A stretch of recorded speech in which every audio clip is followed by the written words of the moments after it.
It only takes one spark, one insight, one idea to create the exponential growth you desire. Welcome to the Growth Mode Podcast, where we share the strategies for your growth.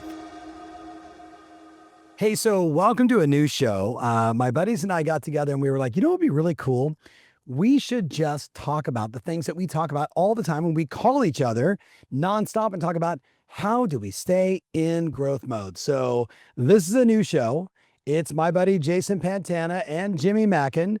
And you've probably listened to us before. Maybe you've seen us live before, but this is going to be a different show. It's not just about real estate. It's about what's working right now in the world of business, in the world of marketing, in the world of AI, that is squarely focused on the word growth. So fellas, welcome to episode number 1 of the new show. This is long overdue that we've been doing this podcast. And what's funny for me, and which I think is interesting for all of us, is this is I think the perfect time to do a podcast like this. I mean, with so much changing, with so many things that are happening right now, with so many different options that agents have, I think the ability for us to get together and share our insights and learnings with our community is going to have an impact. So I'm excited about it, guys. I am too. And I think so. The conversation that was happening between the three of us was we have these calls and conversations between each other all the time that Tom talked about, where Jimmy's like, hey, did you see what this person did? Or Tom's like, hey, did you see what happened with this? And so then the conversation was like, hey, what if we just had a podcast that was entirely built on we just bring the top 2 or 3 strategic marketing, advertising, AI tactics or strategies that we've seen in the past week, and we share it on a show so that everybody is staying in a state of growth mode and they're always able to just keep skating to where the puck is going to be. So I'm absolutely pumped for this podcast together. Me too. So the agreement that we had was you guys were going to show up every week with like 2 to 3 big ideas, key insights, and I don't have to prepare for anything. I just get to be the color commentator. That was a very nice 3-pointer, Jimmy. Keep up the good work. So Jason, do you want to lead us with the first big insight? I mean, as we're recording that, it is July 7th. Yep. And the good news is nothing has changed in the world of AI in the last 7 days. Oh, of course not. No. AI is a very static, not moving at all. Don't really pay attention. It's really not worth anybody's time or effort. Ha ha ha. Yes. I'll tell you what I've been looking at that's really been impressing me in terms of really inventive uses of AI applied to your marketing mix. Because I think it's easy for a lot of people to look at AI and say, oh, this is a really scary subject. There's a lot to it. And they can either avoid it because it's intimidating, or they just get sucked into nerd details, but they don't really attach it to strategy. So what we're seeing is amazing market update reports effectively coming from some rock star. I'm thinking of Sandra Pike. She's in Halifax, Nova Scotia. Gita Michaelis, she's up in Westport, Connecticut. They're both doing this where they're using Claude AI and they're grabbing MLS data and they're taking like the entire month's data and they're just loading it into a chat within Claude. And they're saying, I need you to create for me not just a blog, but an entire landing page that has all the charts, graphs, data, insights, everything completely SEO optimized and ready for me to just copy and paste into my WordPress, into my Squarespace, into my website. And so what's so cool about these is I look at a lot of blogs that talk about the market and it's just static text. But we started noticing a trend where a lot of the most popular types of analysis websites would often include these really beautiful graphs and charts and things of that effect. And so the discussion was, what if we use Claude to not only write the copy for us, but also to inject all the donut charts, pie charts, and everything? And so what's happening is if you start doing searches in those areas of where they do business, like, hey, what's going on in Westport, Connecticut real estate market, or those types of really broad searches, they're ranking way up there with like Redfin and Zillow and other top platforms. And they're doing it every single month and they're just gaining massive SEO juice. And so the first cool thing I've seen that we can break down and break it apart more ways is this inventive use of market analysis for these hub pages. A quick question there, Jason, just to follow on. So in the past, how would an agent typically give an update on the market versus like what is now possible with this? Well, I'm super glad you asked that because I think that's the bigger opportunity. I don't want to intimidate the listenership or viewership, but it's like, who said it was ever just a market update video or just an email or just a blog? Why can't it be, or just a podcast? Why can't it be all of it? And so we now have AI where we're seeing you can literally have it write a podcast script and you can have your voice clone read it. You can literally have it, right? Like I just said, the blog with all the charts and graphs, you can have it create your email. In fact, I'm now using AI for all my emails. It is helping me write the emails, and it's actually coding the emails for me. So I'm not actually formatting anything anymore. It's AI creating the charts, graphs, and so forth. And so I think let's go back to the question: what did agents do before? They just looked at the numbers themselves, or they grabbed the stats that came from their MLS and they talked about those, and they were using somebody else's data. And now what we're doing is we're feeding the data into a tool like Claude, it could be ChatGPT, and we're saying, hey, what's going to be the most compelling insight or angle to talk about this data through the lens of what would motivate an on-the-fence seller to decide to list their home and go on market right now. And so it can go in with those marching orders of how is it supposed to look at the data and then report on the data that crafts the narrative to your objective and just makes it beautiful. Well, just one quick follow on there. I think you know how you've been on a one-man mission to basically put an end to just listed and just sold. I'm curious to get your take on this, which is when we look at market data as a consumer, what we see is it's days on market, list price versus sales price, Yep. absorption rate. Like, what do you think the future of like maybe communicating data is going to be to the consumer? Like, what do you like now that we have so much more flexibility as it relates to analyzing and producing this insight? Like, what do you think the consumer really wants to know that they're not actually getting from a traditional market update? I would only be hallucinating, but you guys know that I buy and sell a lot of real estate. So I think the thing that is missing is personalization. I think what is missing is predictive analytics. Here's what you should expect. It should be forecasting some kind of future for me that says, hey, if you just bought a home, in March of 2024 at an interest rate of 8, today's rate is now at this. So think about that in relationship to what it is that you're doing. So I'm gonna have a tangential moment and a challenge for the three of us. So, do you know that Henry Kissinger and Eric Schmidt, former CEO of Google, published a book last year? So, I was listening to a few of the interviews this morning during this sort of book launch time, right? You could call it like December of last year, and fascinating what Eric was talking about in terms of personalization with AI being the future of everything. And now we're talking, of course, agentic, agents, all of that. But one of the things that stood out for me was you will literally give your child a tool that will personalize their learning from the time they go from pre-K through college. That's the future of AI. So if we thought about like the sort of layman's version of that today, it is help me understand what my outcomes are, what my goals are with my house. So when I'm reading the market update, it's actually getting personalized to me and my situation, not just here's the market. And Tom, I would add into that and say like one of the bigger obstacles I think a lot of agents face, because we've been talking about this inside of AI Marketing Academy, that hey, if you live in Chicago and you provide everybody in Chicago with a Chicago market update, literally nobody in Chicago got any value at all because it's so macro, it's so broad, it's not useful to anybody. And so this need to really distill down to what matters and to who, we've always known that's there. But I think to your point, Tom, the ability to personalize with AI now, and it really costs you no extra time, that's the big opportunity. So my first piece today is the market update. Split it down, do 12 market updates instead of one. Do it based upon buying or selling or investing. Do it based upon are you moving or downsizing or relocating? Jason, I'm going to challenge you to build tonight because you have nothing else going on inside of Claude. Type in your home address here and we'll customize your market update. Like that. Wouldn't that make more sense? I mean, like if you think about like, what has Zillow done with this estimate? It's that, but listen, Zillow is, a terrific site. A lot of people go to it, but it's kind of complicated and clunky. And I've got to navigate. It reminds me almost of like something that's old school now is of Google in terms of like search. And what I want is like fast and efficient and personalized to me. So I think you should build. I don't know how to do it. I know you do. I know you. So this is, in case for my friend that's listening, this is how our conversations go. We're like in the middle saying we should build that. That's a new solution. The agent listening right now, you should go build that. Jimmy, I see you thinking. What are you thinking? And then Jason, we're only at point number one. I know. Well, you said something really interesting that I want to make sure everyone picks up on, because I asked you the question, what's the future market trend people care about, and you said predicting my home's value. You know?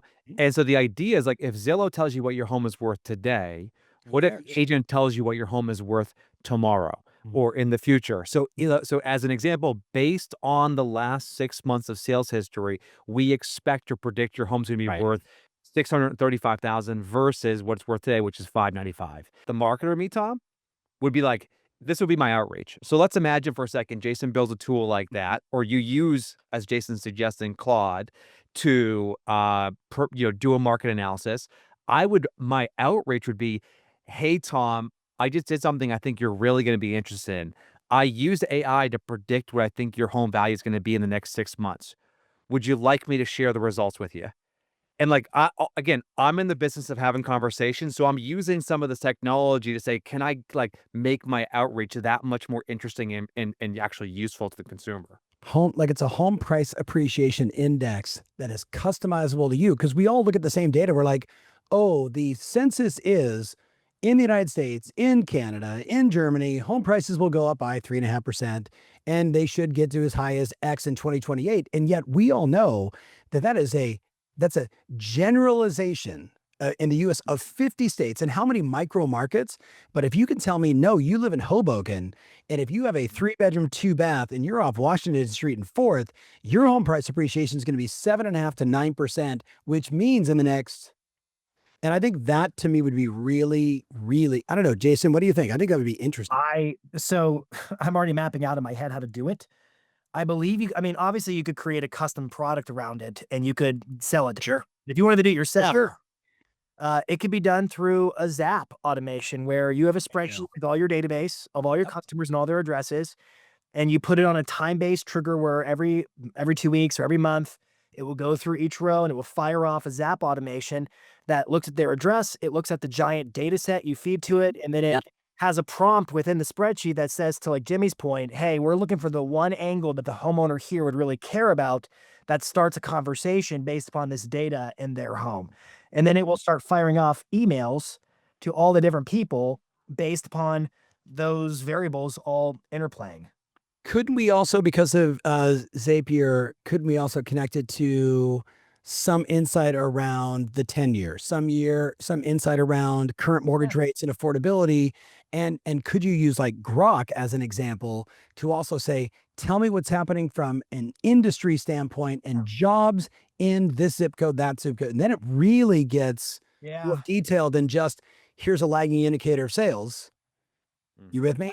And a forecast. And I think you could I mean, you could sequence it out a lot of different ways inside of an automation tool like a Zapier or like Make or an N8N.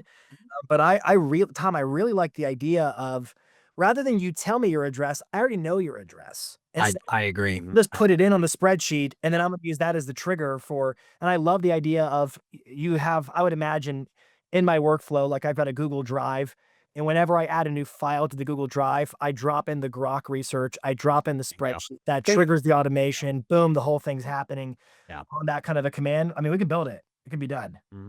All right. All right, Jimmy, what do you got? What's going on in the world of marketing, man? Anything exciting? If Jason just sort of blew your mind, I'm gonna, like, put training wheels back on this podcast and give you some really simple ideas. So, as a marketer, I'm always looking for inspiration outside of real estate. And let me just share my screen real quick. I came across a podcast, actually. This was I think the guy's name's Chris Wilcox or Wilkix, if I'm not mistaken, Modern Day Wisdom or Modern Wisdom. Yeah. And Great guy. everyone has probably seen this woman, but many people don't know who she is. Vanessa Van Edwards. She wrote a couple books, has a really famous TED Talk on, like, your personality and you are, like, your feelings are contagious.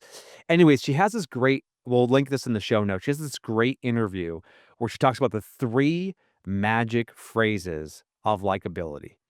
What are the 3 things you can say so people like you more? And so I'm gonna share them with you in just a second, but what's interesting about this is we had a customer at Listing Leads send 100 text messages and get 3 appointments from it. And what a big learning is for us has always been, like, a lot of marketers, people in my position, people in the marketing advertising, obsess over the hook for their videos or hook for their emails. I obsess over the hooks that we have for our outreach. If I'm going to text somebody, you'll never see me say, "Hey, I'm just following up," or "Hey, Tom, I'm just checking in." And so using this example, I'm going to give the 3 phrases for you here. Uh, the first one was, and I'd write this down if you're listening to the pod, pull the car over if you're listening on the road here, is number 1 is, "I was just thinking of you," right? Just a really easy way to communicate that you value this individual. Number 2 is, "You're always so," and then insert a positive label. So this might be, "Hey, Tom, you're always so attentive. Hey, Tom, you're always such a great listener. Hey, Jason, you're always helping me learn about something new. It's really helping me understand what's going on in the world of AI." And the last technique is something called, or the last phrase is, "The last time we talked, you mentioned blank." And so I was thinking to myself before this pod, I was like, how would I use this? How would I use this from a sales perspective? And the first one I thought about was this, which is, and Tom, you already know I do this because I've done this to you so often now, you make fun of me for doing it to you, which is, I I was just thinking about you because I came across something that immediately made me say, Mhm. "Tom, you're gonna love this." Yep. And so this idea of, like, if you got a new And listing. typically when we're face to face, you touch me. Yeah, it's usually. You're gonna love this, Jason. Jason, the same thing. We all know, like, Go ahead. like you're gonna love this. Yeah, I definitely invade your personal space when I Yes, when I you when I do. think that's There's a right. dramatic pause involved. Oh, for sure. For sure. Yeah. You're gonna So love this. Yeah. so if you recap the 3, right? "Hey, I was just thinking about you. Hey, you're gonna love this," right? Yeah. Like, I'm saying, "Hey, I was just thinking about you because I came across something that immediately said, 'Tom would love this.'" And so that might be a new Yeah. listing, it might be a market trend, it might be Mhm. something that you know as an agent Right. that you wanna communicate. Number 2 would be, okay, so I'm thinking to myself, how can I get more referrals? Let's bring this back to basics here. How can I get more referrals? So if you go back to that second line, which is applying a positive label. Right. And so what I would do is, let's say I'm doing like the deal of the week email, which everyone should do. And I was like, you know what? How might I use Tom and Jason to refer me to new customers? Nothing better than referral. I Right. would say something along the lines of, "Hey, Tom, because you're so well connected," positive label, Yeah. "I wanted to share this new listing with you before I emailed it to my database." Mm. As a way for me to sort of say, Tom's gonna now see himself as someone who's well connected, knows a bunch of people, and he's now gonna be encouraged, or more accurately primed, to then actually, forward that email or make a connection with me. And I think that's a good example of using referral. And before I pass the mic back to you guys on this, the last one was, I think the last one's really simple. I would just use this in all my cold outreach, which Yeah. is, if I talk to somebody and it's been a while, I'd go in my database where people I haven't communicated with maybe in the last 3 months. I'd say, "Hey, Jason, last time you talked, you mentioned you were looking for a house, in a 3-bedroom in Bedford. How closely have you been following the market?" And just again, I'm just replacing the "I'm just checking in" with "the last time we talked, the last time we text, the last time that we emailed," right? And I'm just using that as a gateway. So the big Zen learning for everyone who's listening to the pod is this, is that I want you thinking about the hook that you use in your outreach the same way you think about the hook you use with your video scripts and your emails and any other marketing you do to drive up that conversation rate. Mm. You know what I love about that last one is you can now use Perplexity or another one of the, like Chat GPT to say, connected to my Gmail account, my Outlook account, and say, please just read every correspondence between Jimmy and I. Find one or two interesting things that we mentioned and went back and forth on. And then I'm like, hey, so Jimmy, the last time we spoke, you told me that Sandra was thinking about getting a place downtown in Boston. And like, so it's very specific. And Mhm. they're, you know what they all say? Like, first of all, for the people watching right now, wherever you are in the world, listening or watching, do you not love it when someone remembers something very specific about a conversation you had that when they bring it up, you had already forgotten about it? And then you're suddenly reminded and you're like, man, that person's got a great memory. That person's so thoughtful. Like it's totally unconscious. It makes you feel really good when somebody remembers one of those details about something that happened 2 or 3 years ago. Jason, we see it on the road when we're like, oh my God, I haven't seen you since the pandemic. We were in Minnesota at that crappy Marriott with bad coffee. They're like, how did you remember? Right? It makes people feel special. All right. So Jason, we got one crazy idea. Yep. Right? We got maybe the future of home price appreciation index, personalized home valuations and future predictors. Yep. What else you got for us? What else you thinking about? What's new and exciting right now? The next one, new and exciting, yes, but also familiar, I believe, is the way I would frame it out. Okay. So I'm gonna piggyback off of what Jimmy did. So Jimmy, I love the comment you made a minute ago. I'm in the business of having conversations and making those conversations count, whether they're cold or warm conversations. I think if you go not beyond that, but if you look at where are agents and where are people getting business from, they always say the magic phrase in all things is, "Oh, you're that agent. I see you everywhere." And so I believe right now, like we're filming this, it's July 7th. It's the summer slump for a lot of folks right now. This may be the perfect time to look at your I see you everywhere marketing and then figure out where's the opportunity to streamline that, scale that, sharpen the axe on that. And something we're talking about right now inside of AI Marketing Academy, we just talked about a second ago, in fact, is Zapier is really pushing the envelope with automations and AI and agentic AI. And one of the automations we are training our members inside the academy on is you should have, and Jimmy, I'd love your perspective on this. You should have an ad that is always running on Meta. So Facebook and Instagram ad, always running forever, low cost, don't spend much on it, spend the minimum, let it run 365 days a year, 24/7, and it only targets your database. And so inside of Meta, you have the ability to create what's called a custom audience. And with a custom audience, you can literally upload your entire database from Follow Up Boss, from Sync, from Lofty, whatever you use. You can literally download a CSV spreadsheet, load the whole thing into Meta, and then Meta will go through all your database and say, oh, that's Jimmy, that's Tom. And it links up with their profiles on Facebook and Instagram so that the ad is there. But here's the problem a lot of folks run into. You would think the biggest problem is the technical challenge of it. It's not really that technical.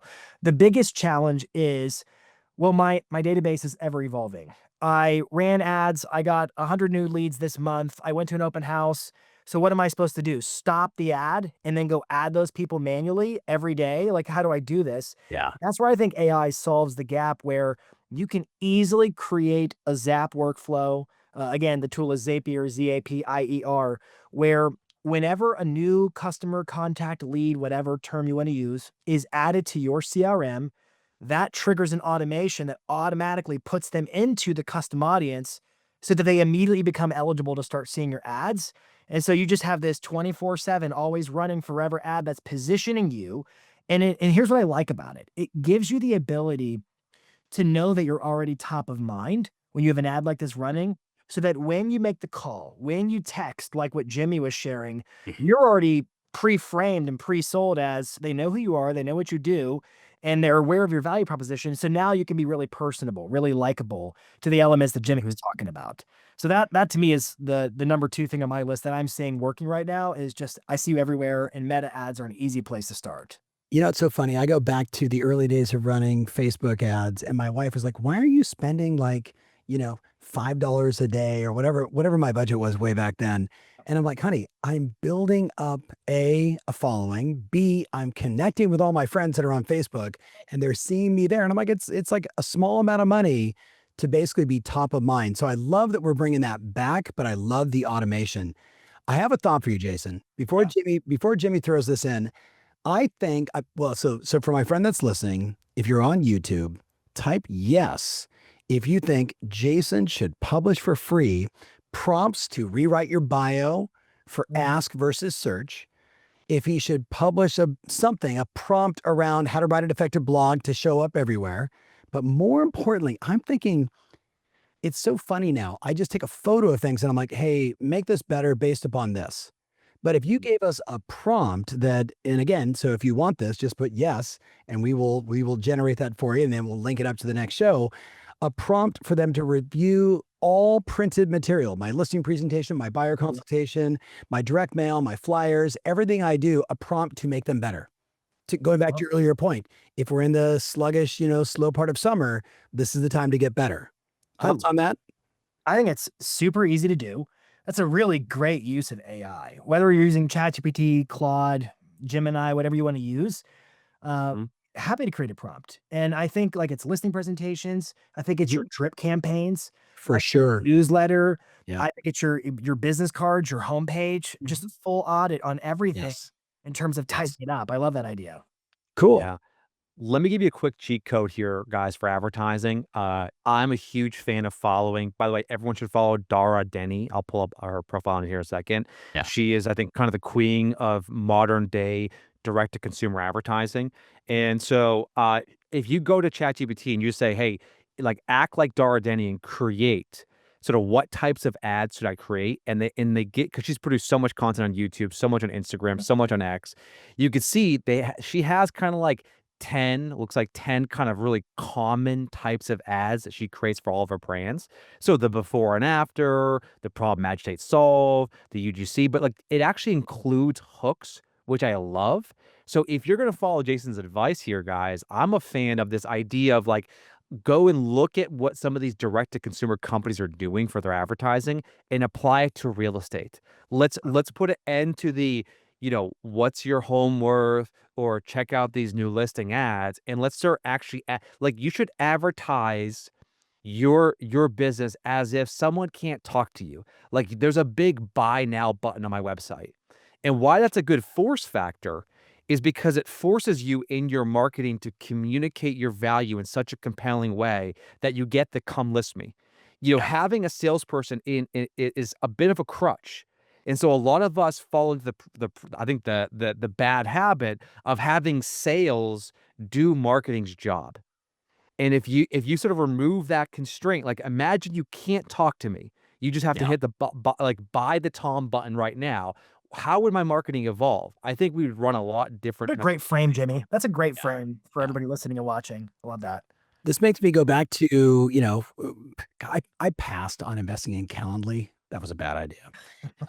So, having a Calendly link, which when we were talking about that, Jason, 3-4 years ago, like in the marketing events we were doing, maybe even in pre-summit or pre-pandemic, excuse me, like we would say that to people, like, well, no one ever clicks on it. I'm like, well, because your marketing message says, call me, call me, call me. And then you're like, and here's a link to book a time with me.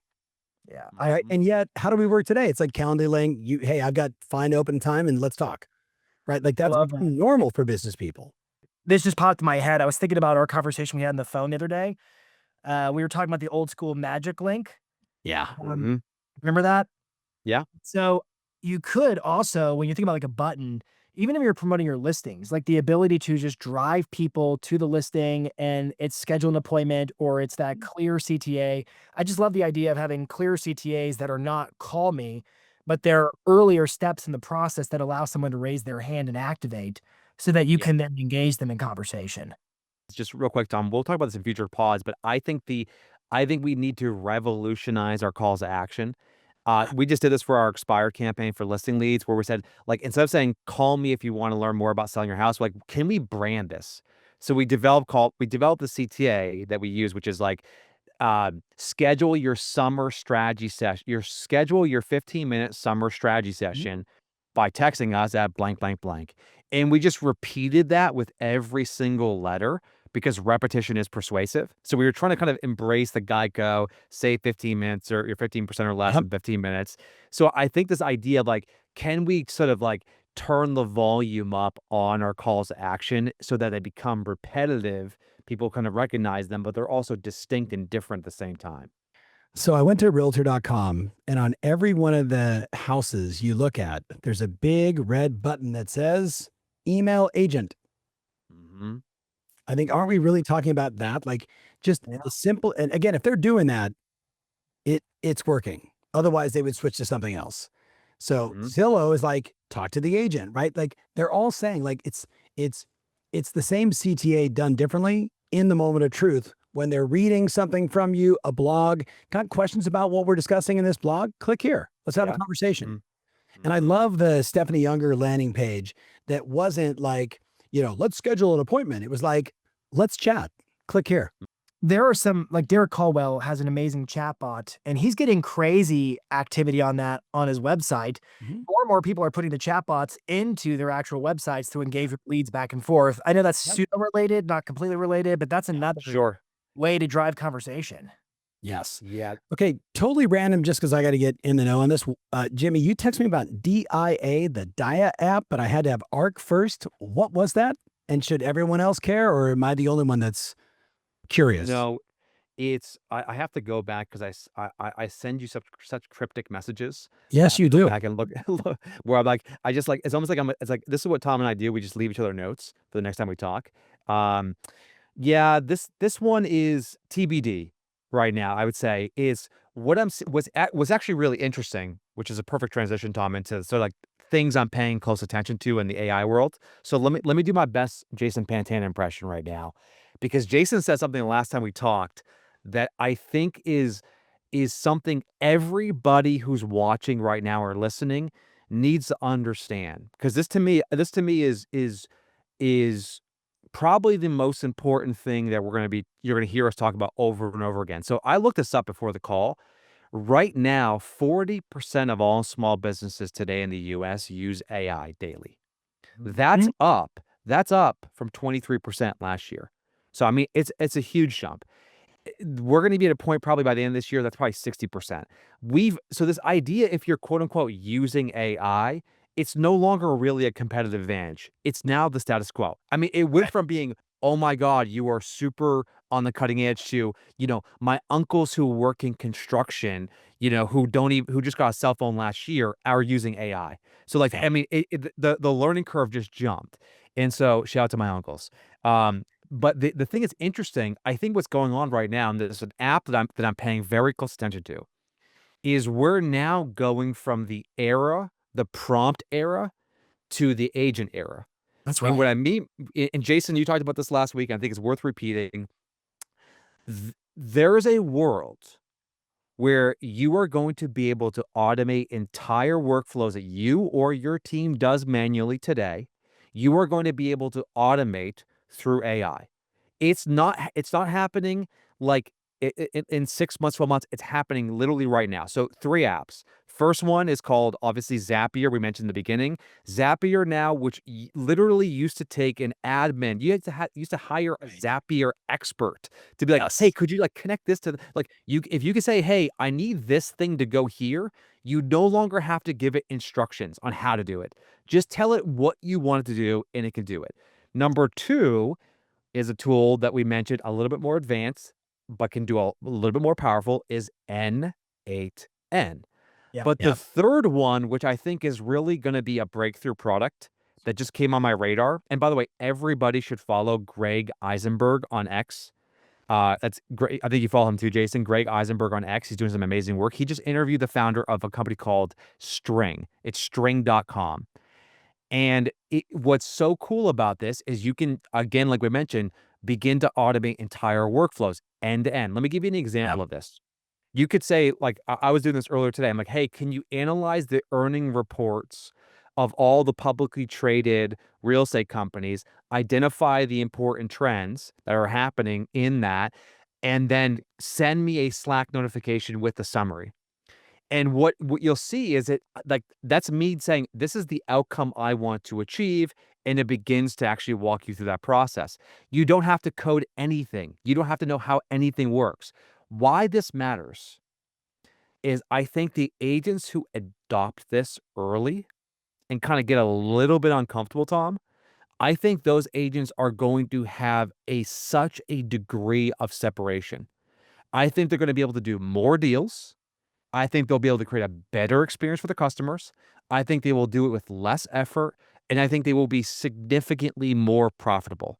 So, Jason, you sort of inspired me thinking about this a little bit more deeply, but I think we're going from the era of human beings typing into ChatGPT to the era of AI actually doing end-to-end workflows, and it is happening like kind of like right now as we see it, and I think there's a massive opportunity here. I was on a coaching session, Tom, the other day with one of our coaching members, and he does open houses like a crazy man. They're just incredible. And we were Mhm. talking about there's a really big opportunity. I was talking about the follow-up process. What happens after the open house? And he's using an open house app he was pretty sophisticated in the process, but I just raised the question. I was like, "Hey, you realize now that the playing field is so level. You could create your own open house app.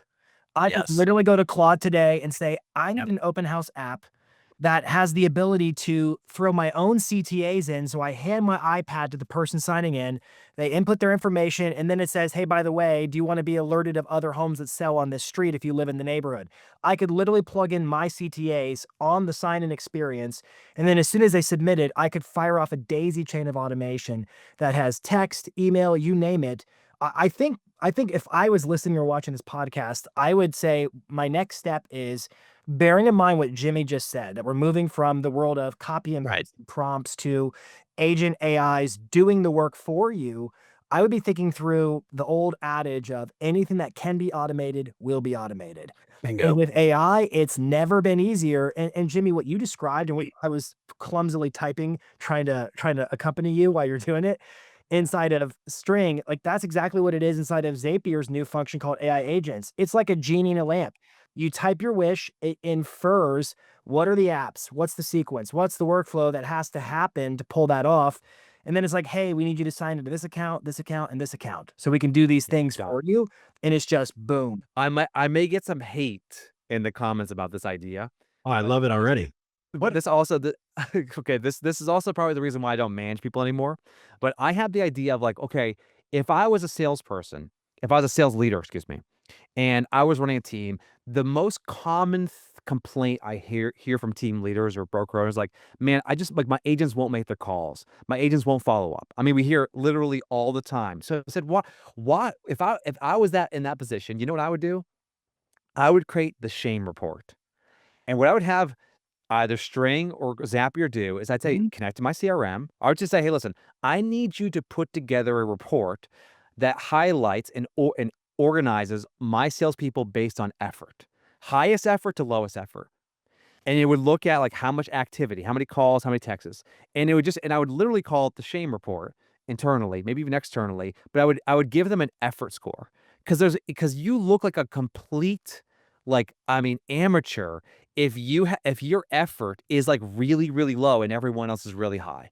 So I was thinking about like this again. I preface by saying it's a terrible report. We all try to like motivate people through saying, "Hey, you're doing a great job," but like, why wouldn't we say, "Hey, listen, like, hey, Austin, shout out to our guy Austin, like your effort is like literally 10% of what Jason's effort is." The only thing so I'd plus and enhance that by saying at the top it should be dark green, then lighter green, Yes. then like Yep. all of a sudden it goes to yellow, then it goes to orange, it goes to red, and Yes. basically it's a predictor of their future. So I would say like this is the future of your income predictor, right? You are currently in the red, right? So I'd make it more of a positive, though I think the shame report could work as well. So, all right, being mindful of time, I've got 3 things I want to discuss. I got a question for both of you, and I got one insight that I want to share, an easy thing that everyone should start doing. Do you live and do you sell houses that are more than a year old? If the answer is yes, if it's 10 years old, if you're where Jimmy is in Boston, and it could be 70, 80, 100 years old, 150 years old, right? And my clients in Europe, my goodness, 300, 400 years old. Right. Here's something that I've been teaching people, and it blows people away when they're going on a listing appointment and they're looking for a degree of separation.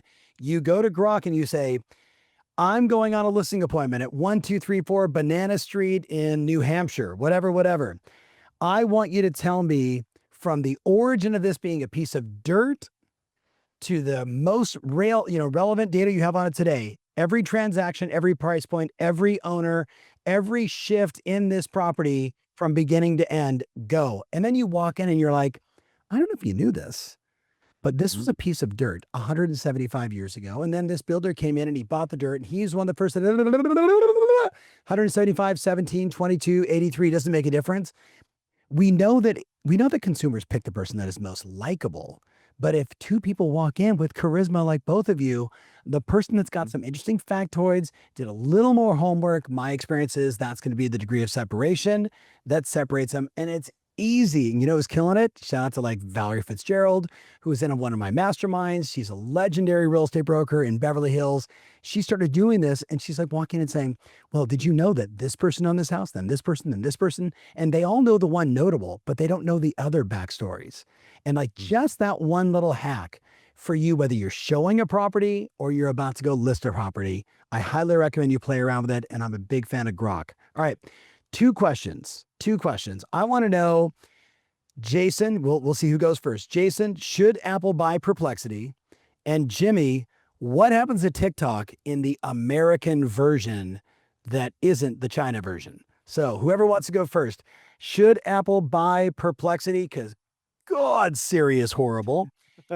That's a very easy one. It won't require much from me. Yes. Yes, they should. In fact, I say this, so anybody's ever seen me speak at an event, I just am horrible to Android owners.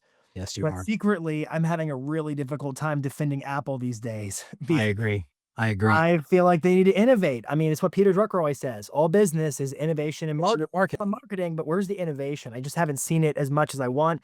And I might eat my words at some point because they had some top secret thing they were working on that I didn't know, and then it drops. Who knows? I personally feel like they're way behind the AI game. I mean, way behind the AI game. And if they had the option, yeah, I'd buy Perplexity, whatever it costs. All right. So before I go to Jimmy with TikTok, I'm going to ask you a backup question because that was an easy one.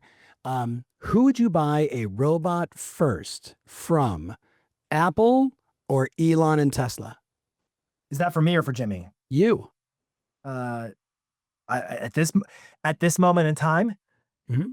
I would buy it from Elon and Tesla because they have way more experience in Yes. actually working on those fronts. Yes. From what I So I'm curious. I want to see it in the comments. Will you buy a robot? Yes or no?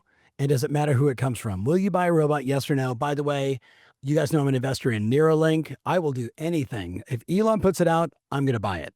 Can I get one a subroutine that wakes up in the middle of the night and strangles me? Exactly. That's the same people that said, "Oh my God, why would you ever tell people you're on vacation on Facebook? People are going to come and rob your house." I'm like, really? Okay. Mhm. All right. Jimmy, though, back to you. What do you think happens to TikTok when it becomes Americanized? Well, there's 2 second order effects that are gonna impact us. I think the first thing is you're gonna see this massive media push that TikTok is now an American company, Mhm. which is going to call it the middle majority of consumers who have probably been holding off because they've had serious privacy concerns about joining TikTok to Yep. actually join TikTok. So I think the first obvious thing that's gonna happen is that we're gonna see a lot of boomers, a lot of the silver tsunami, all of a sudden start using this product because it's now branded as an American company. So if they can properly get the message out there, which TikTok's a smart company and they're very good at PR, if they Mhm. can brand this as an American company, it's going to get all the people who are sitting on the sidelines now saying, "Okay, yeah, I'll create an account. I'll see what this is all about." So I think that's going to be a very interesting moment because that the advertisers always chase the consumer. So you're gonna have this window of time where I'm not that active on TikTok. I'm not sure about you, Jason, if you're really active on TikTok. Like we're all active on social, we're all active on in email, but we're not really all active on TikTok. You're gonna have this window of time where I think you'll see a rush of new users Yep. using the platform who fall within our category of like our demographic, and advertisers and marketers haven't caught up. And so I think this is gonna be a bit of a land grab. So if this does when this does happen, and if the PR is what we think it's gonna be, which is like, it's, "Hey, guess what? Like, we're now safe. Like, we're now not gonna steal your Right. data." Like, Right. if they can properly convince Americans, which won't be too difficult, that, "Hey, this place is like this is an American company," there's gonna be a land grab opportunity. And so I would be paying very close attention, and the question I'd ask myself, which is the question I am asking myself right now, is not how do I repurpose what I'm doing on Instagram and just distribute it on TikTok? That's not what I'm gonna do. Instead, there's a guy by the name of Caleb Railston. We'll leave in the show notes. I mean, I've been like binge watching this dude. He was the guy who helped Gary Vee grow his social following. He helped Alex Hormozy grow his social following. He talks about the idea of moving from this idea of, basically just repackaging to now like reimagining how you basically, take the content you're already producing and then produce it for that specific platform. So I'm just a huge fan of this idea. When this happens, can you repackage what you do today in a different way, adapt it for what is gonna be, hopefully, a new distribution channel for all of us? Love it. Jason, you got any thoughts on that? I do. I totally agree. We were talking about it before Jimmy jumped on too, the land grab opportunity. Mm. I could also predict that we should keep our eyes open for the next new app, depending upon who your customer base is. So for most of the folks watching and listening to us whose customer base are people buying and selling homes. I think that, to Jimmy, your point, this is a big move, a big opportunity. I think a lot of people are going to jump in the pool who have not been in the pool. They've been on the side lounges for a little bit. And so it's a big opportunity. I think if you're a business and you have a younger demographic, I predict they're going to get annoyed the same way they got annoyed with Facebook, and they're going to go look for the next thing. And when this thing pops up, I'd be very vigilant and looking for an opportunity if that's where you're at. And I also think like TikTok certainly has a different sort of vibe, obviously, than Instagram. So I think your point about reimagining is the right word. I also think that what we know TikTok to be today may be very different very quickly. And so I would go in with an attitude of agile, because I think a lot of people who are like, I didn't get on a TikTok, I'm mad at myself / I'm still happy I didn't, because I had concern. Yeah. I think a lot of people dive in and start injecting their own dose of style and flavor, and that's going to quickly influence what's trending, what's not. So I think being agile and adaptable is going to be key. Well, just quick overtime here, guys. We might not even include this in the pod, but if we hopefully do an overtime of growth mode, you just bring up such a good point, Jason, which is these platforms do not stay stale. And so a great example of this, something I'm paying close attention to, which we'll save for the next growth mode, is what's happening at Spotify.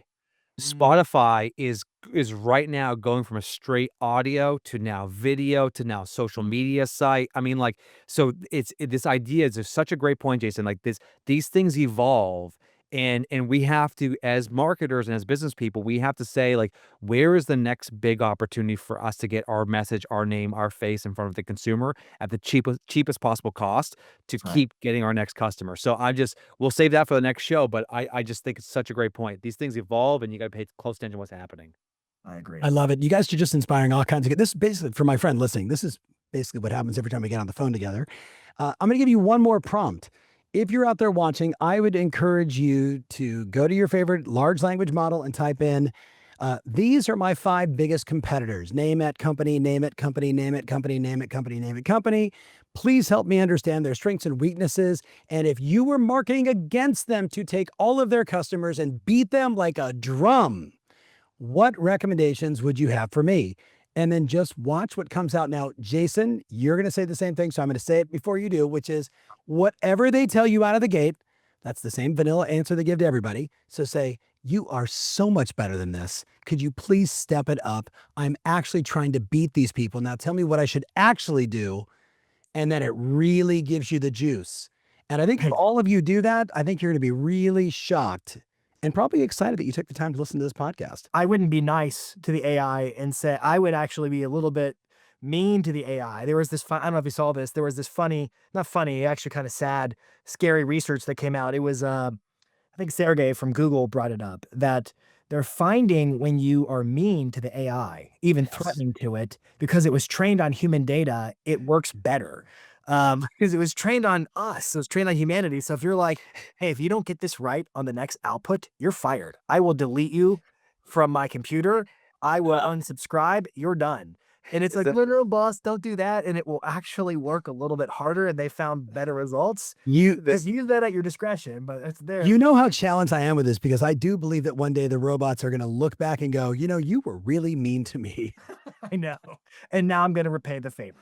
Exactly. Yeah, I got you. By the way, interesting insight, and then we'll bounce. Eric Schmidt did say on this podcast, when he talked about sort of future pros and cons of AI, one of the cons, to leave you guys on an interesting note, was, well, they will be running everything. And as long as they continue to speak in English and don't create their own language where we no longer know what they're doing, we'll be fine.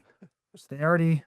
Yeah, that is an interesting thought. Huh. Yes. The world is moving fast, and this show is all about keeping you in growth mode. So thank you so much for listening to the very first show. Give us your comments, give us your feedback, share it with a friend that wants to grow, and we will see you next week, because we're doing this every week for as long as it matters. All right, guys. Appreciate you guys both. We'll see you soon. Take care.